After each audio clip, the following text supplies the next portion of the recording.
Even as Katina is like pouring her heart out, she's talking about what happened to her in the past. There did seem to be a lack of empathy on his part. You know, he goes straight into life coach mode. You don't let people do that to you. You don't let people affect you in the way, you know, this tough persona, this tough personality. This is why I was calling daddy issues.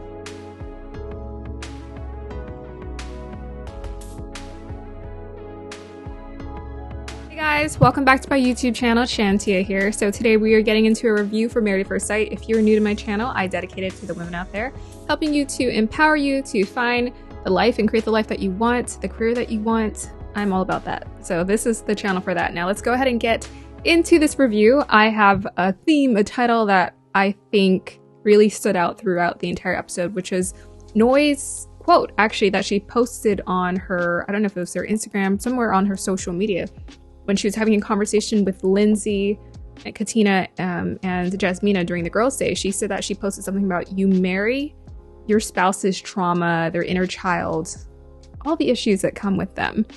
And that was definitely showing up in this episode. So there were three main issues, I would say, throughout this entire episode. That was Lindsey, Olajuwon, and Jasmina. And they all have, I have to acknowledge, some good qualities, but there are some problematic things that happen in this episode, and we need to discuss those things.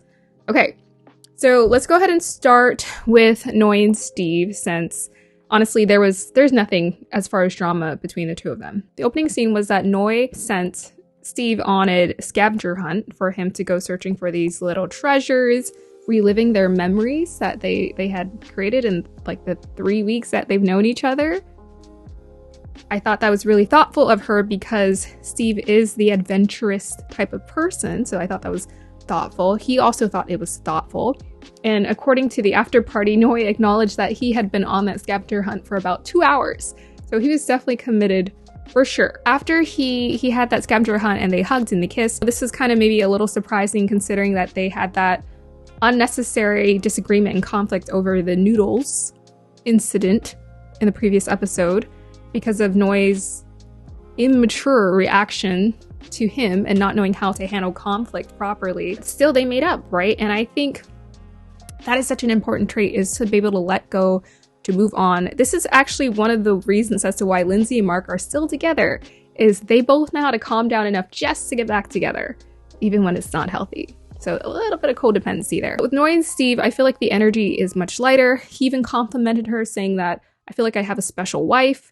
He keeps calling her his wife, and the fact that he refers to her as special, I think, puts an emphasis that, you know, he's creating this experience that she's his special person, she's his partner, she's his soulmate. Sometimes I think people do get a little caught up in this idea of like the soulmate.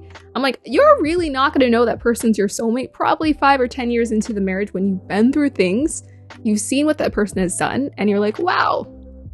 So I'm happy to hear that he's acknowledging that, but until I see that Noi and Steve can overcome these issues, right? There was a bit of a subtle dynamic that was playing out in the previous episode. He was saying he was doing a lot around the house. She was saying that she was concerned about him not working or not having enough funds or the financial means to provide for their family. I'm curious to see what's going to play out in that sense. However, I ended up being right, because I said pretty much from the beginning that Noi is a heart person. Even though, yes, she is concerned about the financials. She's concerned about the financials because she wants that life for her family. But if she feels connected to Steve and he's willing to listen to her, she'd be willing to be flexible to perhaps the lifestyle that he's calling for. But I gotta say, for women out there, if you want a certain lifestyle, I think you should stick to that. This is why this show probably isn't the best for like any person to ever find a person, because your standards for your lifestyle, I feel like those are minimal standards. If you want the luxury, if you want the simple life, you deserve to have it. Noi and Steve, every time I see them, all I can think is, they cute. They real cute. Later on, Noi and Steve are having a conversation about love. And Noi said, I think she had been in love maybe one time. She said before that she's only been in love once. Steve said that he's been in love at least 5 times. He is 38. He is a free spirit. What I liked about what he said was that he had been in love with every person he had committed to in the past. What he's communicating is that he's a sincere person. He doesn't just choose to date people randomly. He chooses people who he feels a connection with and who he can see himself committing to. I like that. They also got into talking about like when is the perfect time or the right time to say I love you. Now, spoiler alert, Steve said I love you. He said I love you. I think it was definitely too soon. However, I don't think he's in the wrong for saying it to her. I just feel like it was too soon. Noi, while she was having that conversation with him, it was almost like she was Jedi mind tricking him, because she's just like, I'm okay with saying it. If you feel it, you feel it. If you're sincere, you're sincere. I don't understand. So I felt like she was almost being like subtly manipulative in that way about him saying it. That's kind of the thing when it comes to people who are very emotional, is they kind of have a way of being like naturally manipulative without trying. Because they're so involved in their emotions, they can convince and persuade people to fall for them. In some ways, I'm sure some of the women are out there taking notes like, girl, you got him to say I love you in 3 weeks. But in other ways, I'm like, it is such a rushed process. And I feel like that's something I would want someone to be sure about. And I would want that to be their own decision. Steve made his decision. Steve was also talking about the reason as to why he doesn't say it or feels hesitant to say that or be totally involved or committed is because you have to do the work in the marriage. You have to make it work. Again, he's a great communicator. He's very intelligent. He knows what he wants. He knows what he's aiming for. And I would have to agree with him. Later on, Noi is with the girls, Steve is with the guys, and he's talking about his conflict that he had with Noi, and the way that they resolved it was when he showed her his vulnerability. And I thought that was a great example to show to the other men, because vulnerability is what gets women. It really is. Vulnerability, it makes a huge difference, because once you open yourself up and you show people your hurt and your pain, then they know, okay, you're human. And it gives them permission to be human too. In spite of what Steve has shown on TV, he's much more emotionally connected to Noi than he may try to come off as. I found it so funny when Steve was talking about their issues, because I swear when you looked at Olajuwon's face, Olajuwon's like, you had issues with noodles? When he's like, I'm trying to run a boot camp with my wife. Like, I'm trying to get her to be the perfect housewife. And you're having issues with your wife making noodles? Just goes to show the difference between the two of them. Okay, so yeah, Noi and Steve are on to more growth in their relationship. Their connection seems genuine. That's what I like about them. Their connection seems genuine. They are the heart relief for this show, next to all of the drama that's continuing to unfold and the trauma that was very clear throughout this entire episode. I do wish them well, in spite of, I think, some feelings are spiking up a little bit too quickly. However, that is their choice, so we shall see. Moving on to Jasmina and Michael. So Jasmina and Michael, this was a really interesting episode. Starting out with the opening scene, Michael was making a bandana for Feeny, her dog, her adorable dog, and he was doing creating a thoughtful gift for her dog. He took her to the park, they had some food together, and he started bringing up the conversation about their conflicts and what wasn't working. I think probably the best approach, after having to get to know Jasmina, the only way through, in my opinion, is to start from a different place with her.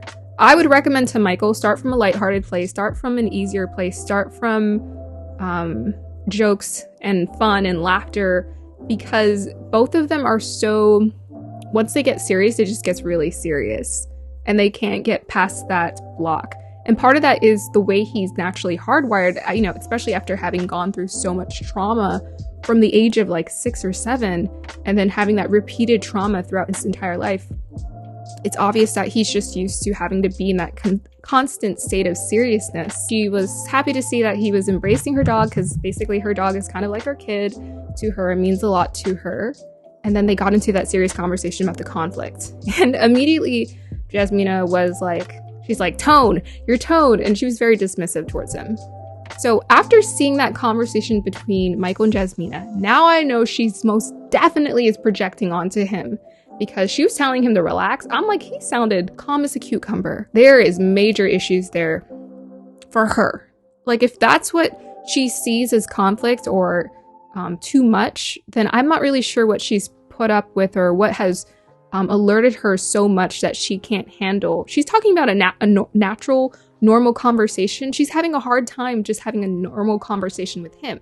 he can't have a normal conversation with her because she holds him hostage to any kind of thing that slightly triggers her. So there's obviously huge issues in her past that she's having to deal with that she is projecting onto him. And immediately she starts justifying, when he talks about we were both having tones with each other and she agrees with him, she goes immediately to justifying herself. It's more than just communication style, obviously, but it's like you're going to stay single if you don't know how to keep cool, keep calm.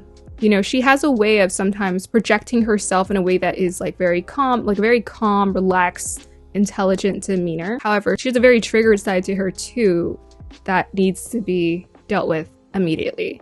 I don't think she has any room to be in a partnership if she can't have a conversation with a man, if she's triggered every time he wants to talk to her about serious issues or about difficulties or about conflict. That explains a lot as to why maybe long distance relationships have worked out for her, because then you don't really have to deal with someone. You can just deal with them part-time as opposed to full-time. She came off as very controlling. People who are very controlling have no inner control. They feel out of control internally. So she probably has a lot of emotions bubbling or running around inside of her that she's trying to tame. And it comes out through these subtle digs of like, hey, calm down. Hey, your tone triggered me. When really it's just she feels out of control. So she tries to control her situation, her communication with him. And the thing with Michael is actually one of my subscribers explained it beautifully. They said that he's like a scared ninth grader. And he's very much, you know, after hearing that he went through all of that trauma starting at 6 or 7 years old, it really stunts your maturity in some ways. I'm not saying he's not mature and can't take care of himself, but emotionally he was stunted. He had to numb himself on a regular basis. That's just how he had to feel inside of his body. So he doesn't know how to approach her. Later on, they're having a conversation. They're eating a meal at home. He goes into talking about his brother. She brings up, I think, to the producers behind the scenes that mostly they've been having conversations that are like, how was your day? So basically they still don't know one another. There's no connection being had between the two of them. I think part of the reason why they're stuck in conflict is I don't think either of them are truly committed to wanting to be with each other or enjoy each other, or they're just stuck. So yeah, it's like, how are you going to be able to have a partnership if you can't enjoy each other? They're also having the conversation about love. Jasmina brings up that she's been in love at least 3 times. During those 3 times where she fell in love, that she gets really giddy, and that's how she knows when she's really giddy around a person and she starts to feel that connection to them. Michael talks about how he's been in love 1 time, and that the time where he was in love, it was because they were vulnerable with each other and they were open about their triggers and issues. And then Jasmina acknowledges that she likes that he opened up about his brother. That was the one time they felt connected. And then they have another similar experience later on when she does like the gym date, which I thought was freaking genius. She had like the gym banner and all of these cute little things and a whole uniform.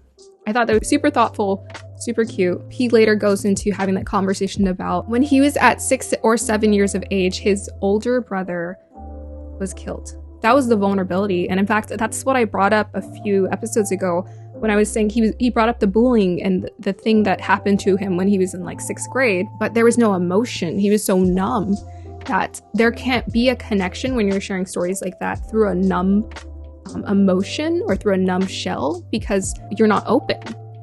Here he was open and he allowed himself to open. Jasmina felt more connected to him. So it does help, again, that's like the repeated theme throughout this episode, to be vulnerable even when it's going to be uncomfortable. That is where Jasmina and Michael are at. I think they're in a better place. I still think there's an energy of friend zone between the two of them. I can't see them staying together. I don't feel a sizzle, the magic or the sizzle between the two of them. So I think that's an important ingredient between couples that's needed. And because they don't have that, I feel like they can be friends, but they can't really sustain as a loving couple. Moving on to Lindsey and Mark. So in the opening scene, Lindsey and Mark start having this very awkward dinner. She's being very passive-aggressive and despondent towards him. He's asking her how her day was. He's also being avoidant, which has been consistent with his pattern with her. People with big personalities and lots of emotion, they don't give you a lot of room to be yourself or to really show your emotions. So I think he's just responding to it in the way that he knows how to, or the best way he can, because he's never dealt with it to that extent. Another thing that was interesting that popped up, I don't know if it was in the previous episode, but he hadn't been in a relationship for more than 2 months in the past 10 years. So he'd been jumping from relationship to relationship, wanting someone to acknowledge him. I think part of what keeps Mark wanting to try with Lindsey, even though at times I'm just like, why are they still together? Every opening scene, I'm just like, they're still together. Why? What I think keeps him there is the fact that she wants to be there. She wants someone there. You know, there's that kind of that codependency in spite of her issues, in spite of her huge lack of self-awareness. She wants to be there, and he wants someone to commit to. And that's kind of what's breaking them together like glue. Going back, Lindsey wants Mark to apologize. She wants him to grovel. He owes her. She's so irritated at him, even though she completely demolished this man's masculinity in the previous episode with everything she had to say. I haven't heard someone verbally assault or emotionally abuse someone to that extent on this show. That was crazy. And she even states that she's just waiting for the next explosion, but she is the explosion. She's the explosion. She's the one who initiates it and starts and ends it. Mark is just sitting there like, what the? Like, this woman just whips you up into her villain if she sees fit. You know, if she's not getting what she wants.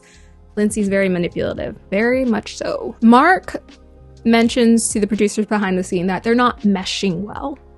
And that's why they're not working very well together. They're not meshing? That's what he calls it. He actually said that. We're not meshing well. We have different ways of approaching things. But I'm like, it's not the meshing well. It's deep-seated issues. Deep-seated issues. So sometimes I don't know if he's just being very euphemistic about the whole situation, but I think, you know, he's obviously in denial. I mean, you would have to be to come back to this situation after all that she's said. So yeah, it's much bigger than that. They're sitting at dinner and she's calling him negative. He's so negative. He's a Debbie Downer. She talks about how she's been involved in his toxic sludge and all of his issues. She's saying it to his face. She's assaulting him basically to his face. He doesn't know how to handle it. He doesn't know how to take it. He even says, I'm not trying to argue with you. That pretty much captures their entire relationship in a nutshell. Mark doesn't want to be confrontational. Lindsey wants to be extremely confrontational, extremely aggressive, emotionally abusive, manipulative, and yes, narcissistic qualities and hardcore ego is showing up here. She even says that she's put herself second. In the 3 weeks that she's known this man, she has put herself second. Now, what I'm not going to deny is I think that is her reality. I think Lindsey lives in Lindsey's world, and this is her reality. Her reality is that she's putting herself second. She's doing everything she can. She's given him 99%. Lindsey, he never asked you for 99%, but Mark doesn't know how to express that because he doesn't have a clear understanding that that's not healthy. We don't give a person 100%. You vet them. You see if they are worth it. You see if they earn your heart, they earn your loyalty. You gotta earn my 100%. I'm not just gonna give it to you. I ain't free. She's an all or nothing kind of girl. But I gotta say, Mark, I gotta say this. You are not her therapist. You are not her therapist. He's talking to the men at the meal later, and he was saying, I just gotta figure out where all these emotions are coming from. No, Mark, you don't have to figure out where these emotions are coming from. You need to decide for you what feels right, what feels good. If you can't even start a relationship off of a good foundation, it is gonna crumble time and time again. Lindsey is so scary. She's so scary because so many times she talks and she makes so much sense. She is so dialed in to emotions and understanding vulnerability. It's scary. The scariest part is that she has no self-awareness. And people like that, in my opinion, are very, very dangerous. Very dangerous to be around. Perhaps they're the least dangerous of all because they lack no self-awareness. They're actually the most easily manipulated. Because later, as they're having their sushi dinner, and you know, I thought that it was hilarious that Mark was trying out sushi and he's not into it. I love sushi. I was raised in Hawaii, so I'm a huge sushi fan. Mark the shark was telling the fish to go back to the sea. That was hilarious. But later he tells her, hey, I acknowledge you. I see what you do. And I love that he did that. I thought that was very generous, very kind. And I thought that yes, it's not like she hasn't tried to help him, but the dangerous part is that she did everything and then some just to get those words out of him. She didn't earn that. She didn't earn it. She manipulated and beat it out of him emotionally. And that's all I have left to say about Mark and Lindsey. I hope the best for Mark to free himself. I hope the best for Lindsey too. She has, again, some fun qualities. She's been able to maintain friendships because the friends don't have to be with her 24/7. But when it comes to those romantic partners, she's putting everything on those men to deal with her stuff. So, yep, that's all I have to say. I stick with my previous comment in my previous review, which is that I hope Lindsey gets that counseling and does that healing because it is needed. Moving on to our last couple, Katina and Olajuwon, and I'm sure all the women out there are just ready to slap Olajuwon. So Olajuwon's fantasy Olajuwon land has come out again. He's in Olajuwon fantasy land. He wants his wife to be the perfect housewife. He is training his wife to be the perfect housewife. So the opening scene starts out with Katina at the supermarket because Katina is putting in the effort. She is trying to help give Olajuwon this life that he wants. She's willing to commit.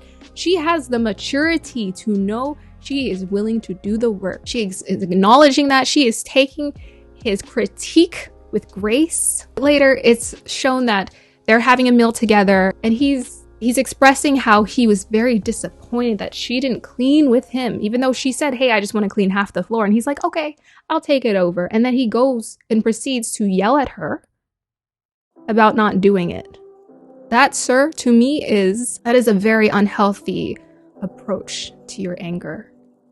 It's like he was just waiting. He was waiting for her to give him something or just to push him over the edge with the very issues that she was causing, just waiting for him to push over the edge. What I'm sensing, this is what I'm calling it, is daddy issues. Okay, because that was daddy anger energy that was coming out in that scene to me. That was, it was very demanding. It was very unnecessary. It was very harsh. You're not training her. You're not her dad. She's your wife, she's your partner. He was raising her voice at her. He was cussing in front of her or at her, towards her. And still, she managed to give him the grace of her kindness, more than what he deserves. He was asking her about the definition of a wife, right? Her definition is support system. And she's telling him, oh, I don't even like that question. Of course, it's a trap. But you guys need to have that clear discussion so you can tell him exactly what you are not going to do, what you're not interested in. To me, it's like, it's one thing if you work with someone, but if you're in a relationship with someone, I'm like, I am close enough and I trust myself enough to express to you exactly how I feel about that statement, what you have to say. I'm going to tell you if I disagree. I'm not going to, and this is why I said this in my previous video, I'm not going to lie about what I cannot do. I can't make false promises, and I'm going to make sure it's concrete and clear that that is not the case. I want Katina to make it concrete and clear. What I think she's trying to do is what she's done in the past, which is be very giving. She sees his good traits. She sees his quality traits, which is that he wants to be in a committed relationship. He has standards, but he is extremely judgmental about her effort and super idealistic. It's unhealthy. There are traditional roles that people take on, but I think in this day and age, because women are being called to higher purposes, they're being called to be multifaceted in their expression. This idea that, you know, your wife has to be that housewife that you desire her to be, it doesn't make any sense. It's an outdated system. It doesn't work because she has more flexibility to express the variations of herself, of her creativity. If she wants to be an entrepreneur, if she wants to do this or do that. Now more than ever, we have so much access to achieve more dreams than ever. Why would you want to limit your wife to, or your definition of your wife to, like cleaning, cooking, these ideals? I mean, look at her as a person. What is she doing for herself as a person? During the same conversation, as they're sitting down having that meal together, after the party, from their friends' attendance, they're talking about love. Katina was talking about what she needed for love, and she was talking about an emotional connection. She then goes in to discuss about her past and how she was verbally abused. The way that she talked about her story and everything that she said, I thought that was beautiful for her to be open to show and share that with him. But I also felt like the timing of that could have been pushed out a little bit further because you're still getting to know each other. This man hasn't really shown you, earned those stories from you. I think when you're telling people about those stories, about what was done to you in the past, a person has to earn that. They gotta earn to hear that. I've also heard this recommendation before, that don't tell people how, like, don't tell your next boyfriend or your partner about how someone treated you. Because they might be thinking in their heads, like, whoa, you let someone do all of that to you? Like, what's wrong with you? You might be a totally different person at that point, but they might look at you, they might start to judge you. And I think this is sometimes something we can't help. Sometimes if we hear like someone's been through all of those. My recommendation would be to hold back on that. Wait for someone to earn that actually have that emotional connection with you to earn that story. Or don't really tell them or get into the specifics about how someone treated you, so that they don't get it in their heads that they can treat you that way. I'm treated like a queen. I am treated like a queen. And if you treat me any less, you're gonna have to go. You're gonna have to go. Even as Katina is like pouring her heart out, she's talking about what happened to her in the past. There did seem to be a lack of empathy on his part. You know, he goes straight into life coach mode. You don't let people do that to you. You don't let people affect you in the way, you know, this tough persona, this tough personality. This is why I was calling daddy issues. I think in some sense, Olajuwon is out of touch to the broken down side of people. You know, because sometimes people, you know, they go through things in their lives where they're torn apart. And he's about this mindset of, well, you just get over it. You get over it, you let it go. And men can be that way sometimes, which is so annoying. They just don't understand. Believe me, I get it. Men can definitely be that way at times, and it is annoying. What I've done in the past is I haven't tried to convince someone to understand my emotions or understand, you know, what I'm feeling, what I'm going through. I'm like, some men are they're a little disconnected from that. And that's what a woman or a woman's presence can do for you, is it can get you more in touch with that vulnerability. He was judging her about not crying at the wedding and this and that and that. He's way too critical of her. Way too critical. He called her sheltered. After hearing her story about how she was verbally abused, he called her sheltered. He immediately went to judging her. And then he said, as far as love goes, love is not on the table for him. And that's problematic because love isn't a computer. You can't just take it off the table. It happens. It's kind of like a spontaneous mixture of emotions. It's a willingness of a commitment. Taking love off the table is the same thing as saying, I'm not open to you. I'm not open to getting to know you or to love you in that way. I'm not willing to be vulnerable. Later on, Katina is having the girl spa day. And she's talking about how she's gonna, you know, hold back from Lindsey. She's not gonna get into with Lindsey. She's gonna stay nice and cordial.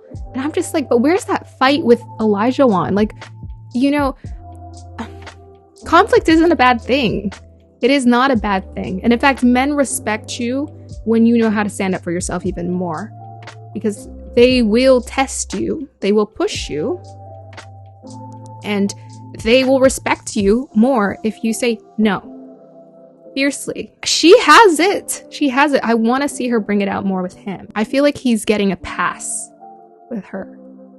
And I don't think he deserves that. She also said some really good things. I can't read my notes, but I remember she did have some good conversation with the other girls about the changes and transitions of being in a relationship, actually being with her partner every day. She kept bringing up the changes that she needed to make, that she needed to do. And I'm just like, what is he doing for you?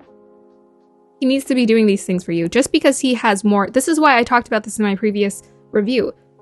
For someone who has so much strong emotions and such a big personality, they're gonna knock you over with their opinions because they're very strong in their opinions about the world and how life is.